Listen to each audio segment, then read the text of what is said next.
Belajar ke sana, pola bilangan adalah sekumpulan bilangan yang memiliki pola yang sama dan teratur ya. Nah, contoh beberapa pola bilangan nih. Misal pola bilangan ganjil. Nah, ini polanya teratur nih. Dia selalu bilangan ganjil 1, 3, 5, 7, 9, dan seterusnya.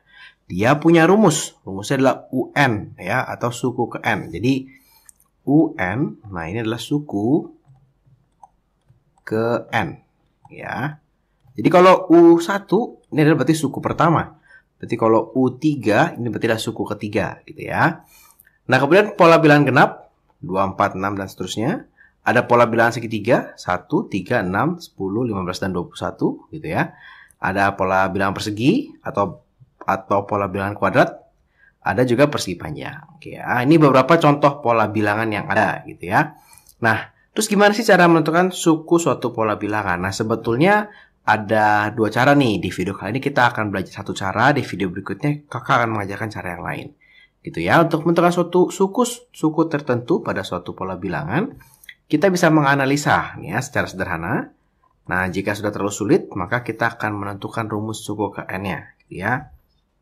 Nah, ini beberapa contoh soal. Misalnya kakak punya pola bilangan 5, 9, 13, 17, dan 21.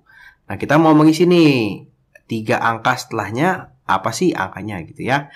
Nah, caranya gimana kita bisa melihat paling mudah itu kita melihat selisih atau misalkan apakah dia dikali 2 atau dikali 3 atau dikali 4 gitu ya. Kalau di sini kita lihat ini pasti selalu bertambah 4. Nah, ini selalu bertambah 4 gitu ya. Ini juga bertambah 4.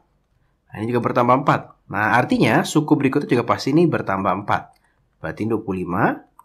Gitu ya, bertambah 4 lagi. Berarti 29. Bertambah 4 lagi. Berarti ini 34. Gitu ya. Ini cara kita bisa melihat seperti ini gitu ya. Jadi 21 tambah 4, 25. 25 tambah 29. Ini berarti 33 gitu ya. 33. Gitu ya. Bukan 34. Nah, atau juga bisa berkurang. Misalkan dari 61 menjadi 54 ini berkurang berapa ya? Berkurang 7 ya. Nah, kemudian berkurang 7 lagi. Nah, ini kemudian berkurang 7 lagi. Nah, berarti ini berkurang 7 lagi menjadi 33 gitu ya. Berkurang 7, kemudian berkurang 7 lagi. Berarti menjadi berapa tuh kalau berkurang 7 lagi? 26. Nah, kemudian berkurang 7 lagi. Nah, menjadi 19. Gitu ya. Jadi dia akan berkurang 7 terus gitu ya. Kita coba contoh lagi soal berikutnya. Nah, misalnya seperti ini. Nah, ini 3 ke 6. Diapain ya supaya 3 jadi 6? Boleh tambah 3. Nah, tapi kalau ini kita tambah 3 lagi, nggak bisa ya. Nah, ini tidak teratur nih. Berarti polanya bukan tambah 3. Kita mesti memikirkan pola yang lain. Ya, kalau membesar kita pikirkan misalkan dikali. Oh, 3 ke 6 itu dikali 2. Ternyata 6 ke 12 juga dikali 2 gitu ya. Artinya ini juga dikali 2 nih. Nah, berarti ini dikali 2 juga.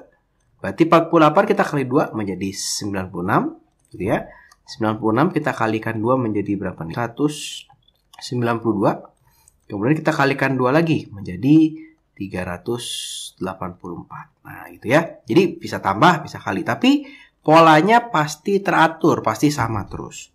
Ya. Nah, kalau ini bagaimana nih? Wah, ini agak aneh nih. Ini 1 tambah 0 gitu ya. Kemudian 1 jadi 2 tambah 1 nih. Terus ini ditambah berapa nih?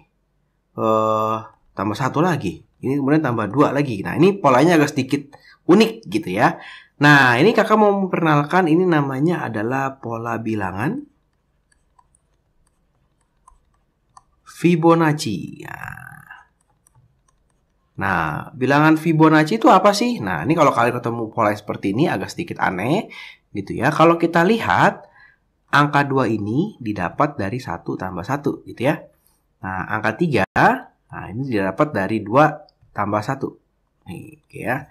Nah, kakak bawa warnanya ya. Nah, nih, angka 5. Ini angka 5, ini didapat dari 2 ditambah 3. Oke ya, ini adalah suku sebelumnya. Jadi 5 itu dapat dari 2 ditambah 3 gitu ya. 8. Nah, angka 8. Nah, ini angka 8 didapat dari 5 ditambah dengan 3. Nah, artinya berikutnya adalah berarti 8 tambah 5, berarti 13 gitu ya. Berikutnya lagi berarti berapa nih? 8 ditambah 13 ya.